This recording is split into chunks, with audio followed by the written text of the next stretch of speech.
I am Shweta and you are watching my YouTube channel Shweta Tutorial. Students, today I have brought for you an interesting topic for you because it is a very important for speaking and reading and writing also.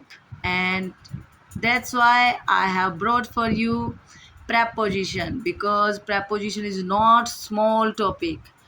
ठीक है, तो ये topic वो topic होता है जिस पे practice चाहिए और इसके रूल्स के बारे में आपको अच्छे से नॉलेज चाहिए। ठीक है, तभी आप इसकी कोई भी एक्सरसाइजेज सोल्व करने में आप एबल होते हैं।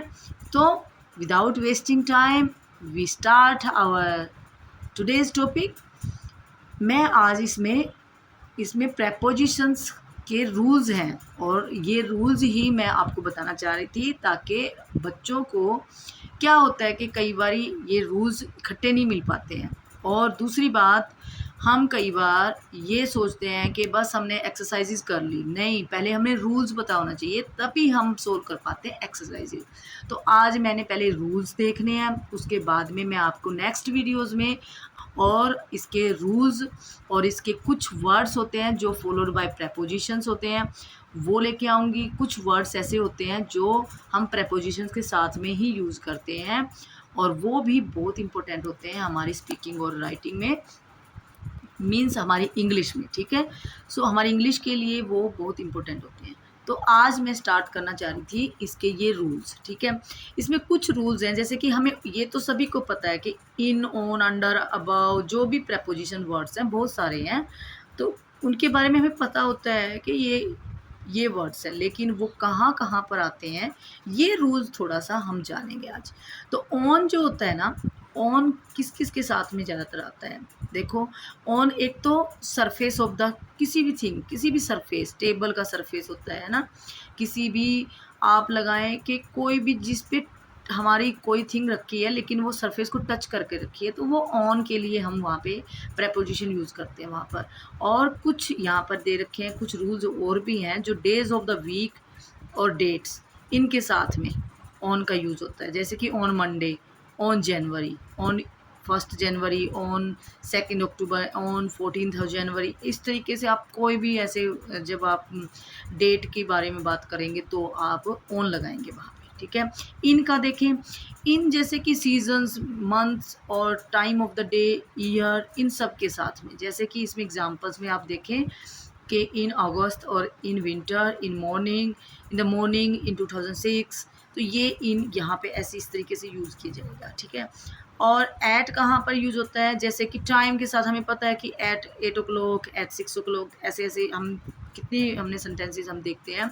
तो एक तो ये फिक्स है इसके लिए तो ठीक है, लेकिन after certain period of time, when for night, जैसे कि इन एन आवर है ना, तो एट नाइट, जैसे कि 1 घंटे में, तो इन एन जैसे हम बोलते हैं कि मतलब आप 1 घंटे में, यानी कि 8 o'clock आ जाओगे ना, तो एट 8 o'clock मतलब ऐसे तक फ्री हो जाओगे ना आप, ऐसे हम बोलते हैं ना कई बार, तो वो चीज़ के लिए इसका एट का यूज़ होगा। और फॉर एट नाइट है ना, जैसे कि एट नाइट लगाते हैं, इन नाइट नहीं लगाते। ठीक है, तो इन मॉर्निंग लगा सकते हैं, इन इवनिंग लगा सकते हैं, इन आफ्टरनून लगा सकते हैं, लेकिन जो नाइट होता है उसके लिए एट नाइट यूज़ होता है।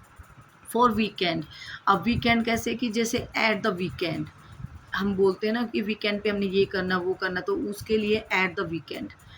आगे देखें, एट 9:30, अब ये भी टाइम के अकॉर्डिंग आ गया। ठीक है, ये टाइम का पॉइंट बता दिया ऑफ टाइम व्हेन। ठीक है, आगे देखें सिंस में क्या है कि from a certain point of time, past till now, जैसे कि पास्ट की बातें कर रहे हो और हम अब तक उसको बता रहे हैं कोई बात है ना, तो उसके लिए हम सिंस का यूज़ करेंगे। जैसे कि सिंस 1980, तो इतने इतने साल में, इतने ईयर्स में, ये ऐसे जब से हम ऐसा देख रहे हैं या जब से हमने ऐसा सुना है, तो वहाँ पे सिंस का यूज़ होगा। दूसरा फॉर एक होता है कि जो सर्टेन पीरियड ऑफ टाइम, जैसे सर्टेन पीरियड का मतलब जैसे कि for 2 hours, for 3 years, for 2 years, ऐसे जो भी एक पीरियड ऑफ टाइम दे देते हैं ना, सर्टेन पीरियड ऑफ टाइम, तो उसके लिए फॉर का यूज़ होता है। आप ना ये जो कभी भी देखना जो प्रेजेंट और पास्ट और फ्यूचर है ना, जो परफेक्ट टेंस होता है उसमें भी सिंस का यूज़ होगा। तो परफेक्ट कॉन्टिन्यूस टेंस में तो वहाँ पर भी सिंस और फॉर मोस्टली यूज़ होते हैं। तो आपने वहाँ पे आप अच्छे से समझ जाओगे कि वहाँ ज़्यादातर हम जो किसी भी लंबे पीरियड की बात करते हैं ना तो सिंस का यूज होता है।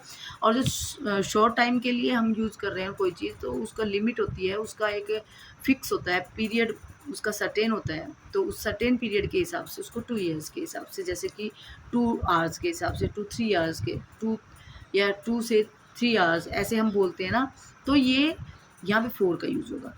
और सिंस मॉर्निंग, सिंस इवनिंग या किसी भी ईयर्स की बात होगी तो सिंस वहाँ पे यूज़ होगा। तो लंबे टाइम के लिए जब हम यूज़ करते हैं तो सिंस का यूज़ करते हैं। अगो देखें, अगो क्या है? A certain time in the past. कोई भी जब हम पास्ट की बात करें कि 2 ईयर्स अगो, 3 ईयर्स अगो ऐसी बात करेंगे तो हम अगो लगा देते हैं, ठीक है। नेक्स्ट देखिए, before, earlier then a certain point of time. अब यहाँ पे जब हम किसी टाइम की बात करना हो लेकिन उसके सर्टेन पॉइंट ऑफ टाइम से पहले की बात कर रहे हो तो हमें बिफोर लगाना होगा। जैसे 2024 से बिफोर है ना, बिफोर 2024 ऐसे हम उसका एक सर्टेन पॉइंट ऑफ टाइम भी है लेकिन हम वहाँ पर उससे पहले की बात बताना चाह रहे थे तो बिफोर का यूज़ कर लेंगे। टू का कैसे यूज़ होगा? टू टेलिंग द टाइम, जैसे कि टाइम को बताने का, जैसे 10 to 6 है ना, 10 to 5, 10 to 15 और इस तरीके से टाइम को बताता है ये, ठीक है। तो इस तरीके से जो इसका टू का जो टेलिंग टाइम के लिए, टेलिंग द टाइम यानी कि टाइम को बताना, यानी कि 10 to 6, 10 past 6।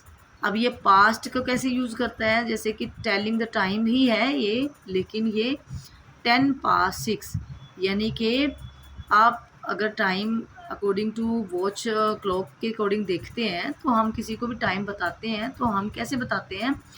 10 to 6 यानी कि 10 to 6 का मतलब होता है कि 10 बजने में 6 मिनट्स हैं। इस तरीके से हम बात करेंगे 10 to 6 या 10 to 6, 6 बजने में 10 मिनट्स है।